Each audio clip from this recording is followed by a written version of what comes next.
നമുക്ക് ആദർശിന്റെ നയനയുടെയും നാളത്തെ നല്ലൊരു കഥ കേട്ടാലോ? വീഡിയോ ഇഷ്ടപ്പെടുവാണെങ്കിൽ ഒന്ന് ലൈക്ക് ചെയ്ത് ഹൈപ്പ് ചെയ്യാൻ മറക്കരുത് കേട്ടോ.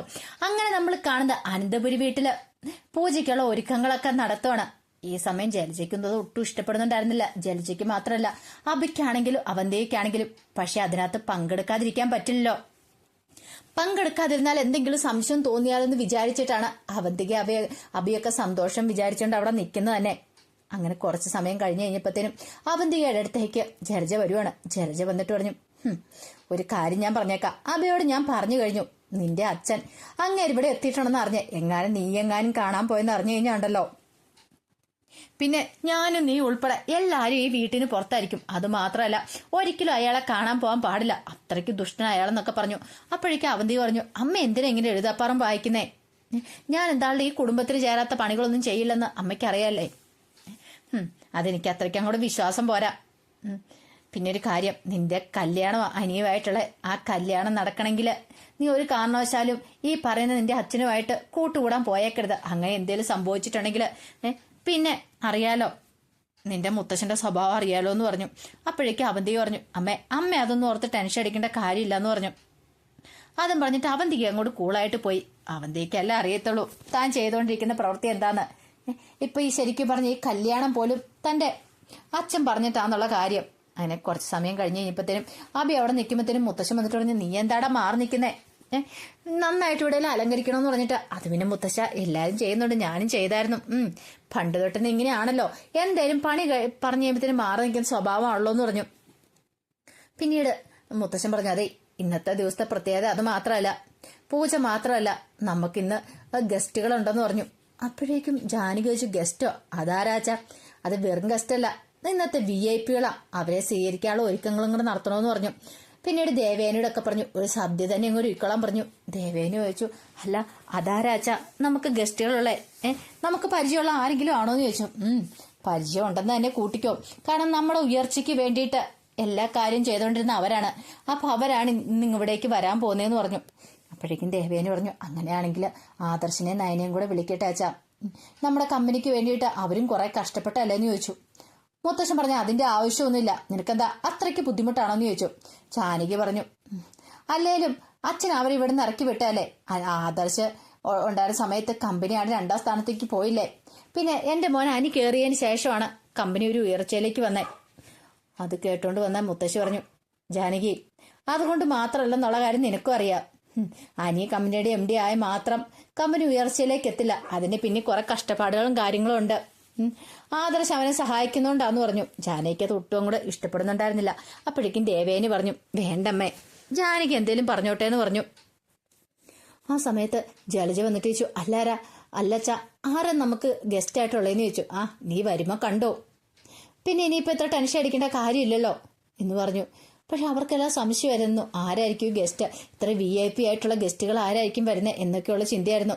ജലജി എല്ലാവരും മാറി മാറി ചോദിക്കുന്നുണ്ട്, ആർക്കെങ്കിലും ഒരു ക്ലൂ കിട്ടിയിട്ടുണ്ടോന്ന്. പക്ഷെ അവർക്ക് ആർക്കും അതിനെക്കുറിച്ച് അറിയത്തില്ല. ദേവേനിക്കോ അവർക്കൊന്നും അറിയില്ലല്ലോ. ഈ സമയത്ത് ആദർശ നയനയും കൂടെ അനന്തപുരിയിലേക്ക് വന്നുകൊണ്ടിരിക്കുക.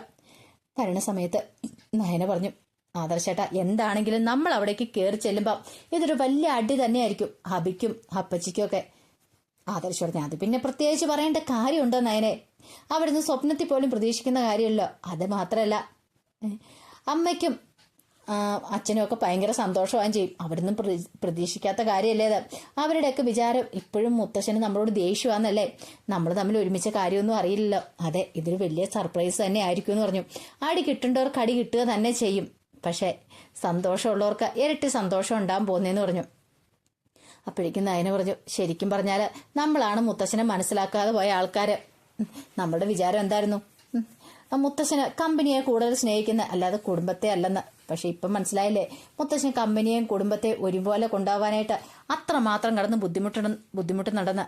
അത് കേട്ടുകഴിഞ്ഞപ്പോൾ ആദർശ് പറഞ്ഞു, അത് ശരിയാ, മുത്തശ്ശനെ മനസ്സിലാക്കാൻ വൈകി. എന്നാലും എനിക്കറിയായിരുന്നു മുത്തശ്ശൻ ഒരിക്കലും നമ്മളോട് അത്ര വലിയ ക്രൂരതയൊന്നും ചെയ്യാൻ കഴിയില്ല എന്നുള്ള കാര്യം. കുറച്ച് കഴിഞ്ഞപ്പോഴത്തേനും വാദ്യമേളക്കാരെല്ലാരും കൂടെ അങ്ങോട്ട് വരുവാണ്. അവരൊക്കെ വന്നു കഴിഞ്ഞപ്പോഴത്തേനും മുത്തശ്ശൻ പറഞ്ഞു, കാര്യങ്ങളൊക്കെ അറിയാലോ എന്ന് പറഞ്ഞു. ജലജ വന്നിട്ട് ചോദിച്ചു, ഇതെന്താ ജാനകി, വാദ്യമേളക്കാരൊക്കെ ചിലപ്പോൾ VIP സ്വീകരിക്കാനായിരിക്കും. എന്നാലും അത് ആരായിരിക്കും? ഇനി വല്ല മന്ത്രിമാരോ അങ്ങനെ എന്തേലും ആയിരിക്കോ? ജാനകി പറഞ്ഞു, അങ്ങനെ ആവാനായിട്ട് വഴിയില്ല എന്ന് പറഞ്ഞു. എങ്കിൽ പിന്നെ ആരായിരിക്കും? ഇതിനു മുമ്പ് ആർക്കും ഇങ്ങനെ വലിയ സ്വീകരണവും കാര്യങ്ങളൊന്നും കൊടുത്തിട്ടില്ലല്ലോ. ഈ സമയത്ത് മുത്തശ്ശി അങ്ങോട്ട് വന്നിട്ട് ദേവേനോട് പറഞ്ഞു, ദേവേനി ആരതിയൊക്കെ എടുത്ത് റെഡിയാക്കി വെക്കണം, വരുന്നവരെ ആരതിയൊക്കെ ഒഴിഞ്ഞ് വേണം സ്വീകരിക്കാനെന്ന് പറഞ്ഞു. ദേവേന പറഞ്ഞു, ആയിക്കോട്ടെ ജലജ, നിന്നോടും കൂടെ പറഞ്ഞ ഒരു കാര്യം ചെയ്യാം, എല്ലാവരും കൂടെ പോയി ആരതി തട്ടൊക്കെ എടുത്തോണ്ട് പോവാ, നിലവിളൊക്കെ എടുത്ത് വേണം, അങ്ങനെ വേണം സ്വീകരിക്കാനായിട്ട്. അപ്പോഴേക്കും ജലജ പറഞ്ഞു, അതിന്റെ ആവശ്യം എന്താ അമ്മേ? അതിന്റെ ആവശ്യമൊക്കെ ഉണ്ടോ? നിലവിളക്കൊക്കെ കൊടുത്ത് ആരതി ഒഴിഞ്ഞ് സ്വീകരിക്കേണ്ട കാര്യമുണ്ടോ? അതിന് വരുന്നാൾ ഈ കുടുംബത്തിലെ മരുമോളൊന്നും അല്ലോ എന്ന് പറഞ്ഞു. അപ്പോഴേക്കും മുത്തശ്ശി പറഞ്ഞു, നീ കൂടുതൽ ചോദ്യങ്ങളൊന്നും കൂടി ചോദിക്കണ്ട, പറയുന്ന അങ്ങോട്ട് അനുസരിച്ചാൽ മാത്രം മതി എന്ന് പറഞ്ഞു. പിന്നെ ജലജയ്ക്കുള്ള ഏക സന്തോഷം എന്ന് പറഞ്ഞാൽ ആദർശം നയനില്ലല്ലോ, അവരിട്ട് വരാനും പോകുന്നില്ല, അവർ പുറത്ത് തന്നെ നിൽക്കട്ടെ, ഇവിടെ കയറി ഭരിക്കണ്ട എന്നൊരു ചിന്തയ്ക്കായിരുന്നു ജലജയുടെ മനസ്സിലുണ്ടായിരുന്നേ. കുറച്ച് കഴിഞ്ഞപ്പോഴത്തേനും മുത്തശ്ശൻ പുറത്തേക്ക് ഇറങ്ങി വന്നു. അങ്ങനെ എല്ലാവരും തയ്യാറായിട്ട് നിൽക്കണം, ആരതിയൊക്കെ എല്ലാം റെഡിയാക്കി വെച്ചു. അപ്പോഴാണ് കാർ അങ്ങോട്ട് വന്നിരിക്കുന്നത്. കാറിനകത്തുനിന്ന് ആദ്യം നയനയാണ് ഇറങ്ങിയത്. നയനയെ കണ്ടു കഴിഞ്ഞപ്പോഴത്തേന് ഒരു നിമിഷം ഒന്ന് ഞെട്ടിപ്പോയി ജലജ. പന്തം കണ്ട പെരിച്ചാഴിയെപ്പോലെ നോക്കണം. അപ്പോഴേക്കും ആദർശം കൂടെ ഇറങ്ങി. ഇവരെന്തിനാ ഈ സമയത്ത് തന്നെ വന്നത് എന്നൊക്കെ ഒരു ചിന്തയായിരുന്നു. അങ്ങനെ അവരങ്ങോട്ട് വരുന്ന കണ്ടു കഴിഞ്ഞപ്പോഴത്തേനും ജലജ പെട്ടെന്ന് മുത്തശ്ശൻ്റെ അടുത്തേക്ക് എന്നിട്ട് പറഞ്ഞു, അച്ഛ ദേ അവര് വന്നേക്കുന്നുണ്ടോ, ദേ അച്ഛന്റെ വാക്കിനെ ധിക്കരിച്ച് ഇന്നത്തെ നല്ലൊരു ദിവസം വന്നിരിക്കുന്നു, എത്രയും പെട്ടെന്ന് തന്നെ അവരെ പറഞ്ഞു വിടാൻ നോക്ക്, വെറുതെ പ്രശ്നം ഉണ്ടാക്കലെന്ന് പറ എന്ന് പറഞ്ഞു. മുത്തശ്ശൻ ജലജയൊന്ന് നോക്കു മാത്രം ചെയ്തുള്ളൂ. അപ്പോഴേക്കും ജലജ ഓടി വന്നിട്ട് നയനോടും ആദർശനോടും പറഞ്ഞു, നിങ്ങൾ ഇനിയും വഴക്കുണ്ടാക്കാൻ വേണ്ടി വന്നാണോ? വെറുതെ അച്ഛന്റെ വായിന്ന് വഴക്കിട്ട് പോകാൻ വന്നാണോ? അതിന്റെ ആവശ്യം എന്തെങ്കിലും ഉണ്ടോ? നിങ്ങൾ വെറുതെ വഴക്കുണ്ടാക്കാതെ പോകാൻ നോക്കാൻ പറഞ്ഞു. അത് കേട്ടപ്പം മുത്തശ്ശി പറഞ്ഞു, ജലജ നീ ഒന്നും മിണ്ടാതിരിക്കുക, ഞാൻ സംസാരിച്ചോളാം എന്ന് പറഞ്ഞു. അല്ലമ്മേ, അത് പിന്നെ നിന്നോട് മിണ്ടായിരിക്കാനല്ലേ പറഞ്ഞു എന്ന് ചോദിച്ചു. ഈ സമയത്ത് മുത്തശ്ശൻ അവരെ ഒന്ന് നോക്കി. ദേവേനെ ആദർശമൊക്കെ ഭയങ്കര സന്തോഷത്തിലാണ്. പക്ഷെ അബിയുടെ അവന്തികയുടെ ഒക്കെ മുഖം കടന്നൽ കുത്തി പോലെ ആയിപ്പോയി. ഇവരെന്തിനാ പോലും ഇങ്ങോട്ടേക്ക് വന്നത്? ഇനിയിപ്പം മുത്തശ്ശൻ പറഞ്ഞ VIP ഇവരാണോ എന്നൊക്കെ ഒരു ചിന്ത മനസ്സിലുണ്ടായിരുന്നു. അപ്പോഴേക്കും മുത്തശ്ശൻ അങ്ങോട്ടേക്ക് വന്നു. മുത്തശ്ശൻ വന്നിട്ട് പറഞ്ഞു, എന്തെന്താ രണ്ടുപേരും അവിടെ നിൽക്കുന്നത്, കയറുവാ മക്കളെ എന്ന് പറഞ്ഞു. അതെങ്ങനെ ശരിയാവും? ദേവേനയും ജയനൊക്കെ പരസ്പരം മുഖത്തോട് മുഖം നോക്കുകയാണ്. മുത്തശ്ശൻ പറഞ്ഞു, എന്താ ദേവേനയും നോക്കി നിൽക്കുന്നത്? ആരതിത്തട്ടക്കം മേടിച്ച് അവരെ ആരതി ഒഴിഞ്ഞ് അകത്തേക്ക് കയറ്റാൻ പറഞ്ഞു. അങ്ങനെ ആരതിത്തട്ടക്കം മേടിച്ച് ആരതി ഒഴിയുവാണ്. അത് മാത്രമല്ല, എല്ലാ പരിഗണനയോടും കൂടിയിട്ട് വേണം അവർ രണ്ടുപേരും അകത്ത് കയറി വരാനായിട്ട്. അങ്ങനെ മുത്തശ്ശന് ആ കാര്യങ്ങളൊക്കെ പറഞ്ഞു. ഇവിടെ താലം എടുക്കേണ്ട സിറ്റുവേഷൻ വന്ന അവന്തിക്കൊക്കെ ആരതിയൊക്കെ ഒഴിഞ്ഞ് അങ്ങനെ നല്ല അതിഗംഭീരമായിട്ടാണ് അവരെ അങ്ങോട്ട് അകത്തേക്ക് കയറ്റുന്നത്. ഇതെല്ലാം കണ്ടു കഴിഞ്ഞപ്പോഴത്തേനും എന്ത് ചെയ്യണമെന്നറിയില്ല അവന്തിക്കൊക്കെ. ഒരിക്കലും പ്രതീക്ഷിക്കുന്ന കാര്യമല്ല. എത്രയും പെട്ടെന്ന് തന്നെ അവരെ ഈ പരിസരത്തുനിന്ന് തന്നെ ഓടിക്കണം എന്ന് ഓർത്താ. പക്ഷെ അവർ വീണ്ടും വീട്ടിലേക്ക് വന്ന് കയറിയിരിക്കുന്നു. അതെങ്ങനെയാ? മുത്തശ്ശൻ ഇത്രയും കാലം എല്ലാവരെയും വഞ്ചിക്കുമായിരുന്നു എന്ന് ചിന്തയൊക്കെ മനസ്സിലേക്ക് വരുന്നുണ്ട്. ഇനിയിപ്പോൾ അതിനെക്കുറിച്ചൊന്നും പറഞ്ഞിട്ടൊന്നും കാര്യമില്ലല്ലോ. ഈ സമയം മുത്തശ്ശൻ പറഞ്ഞു, പൂജാമുറി പോയി രണ്ടുപേരും കൂടെ പ്രാർത്ഥിച്ചോളാൻ പറഞ്ഞു. അങ്ങനെ രണ്ടുപേരും കൂടെ പൂജാമുറി പോയി പ്രാർത്ഥിച്ചു. പ്രാർത്ഥന എല്ലാം കഴിഞ്ഞ് വന്നപ്പോഴത്തേനും മുത്തശ്ശൻ എല്ലാവരോടുമായിട്ട് പറഞ്ഞു, അതെ ഞാനാണ് ഇവിടെ ഇങ്ങോട്ടേക്ക് വിളിച്ചത്. ഇനി നയനമോൾ അവിടെയല്ല നിൽക്കേണ്ട, ഈ വീട്ടിലാണ് നിൽക്കേണ്ടത്. അന്ന് അവൾ ഈ വീട് വിട്ട് ഇറങ്ങിപ്പോയി. ആദർശ് പോയതിന് പിന്നാലെ അന്ന് ഞാൻ തടഞ്ഞില്ല. കാരണം എനിക്കറിയായിരുന്നു ആദർശ് സത്യങ്ങളൊക്കെ കണ്ടെത്തി തിരികെ വരുമെന്ന്. അവൻ എന്റെ കൊച്ചുമോനാ. അതുകൊണ്ട് അവൻ ഇനി ആ ഒരു രീതിയിലെ പെരുമാറുള്ളൂ. അവനെക്കുറിച്ച് എനിക്ക് നല്ല ബോധ്യമുണ്ടായിരുന്നു.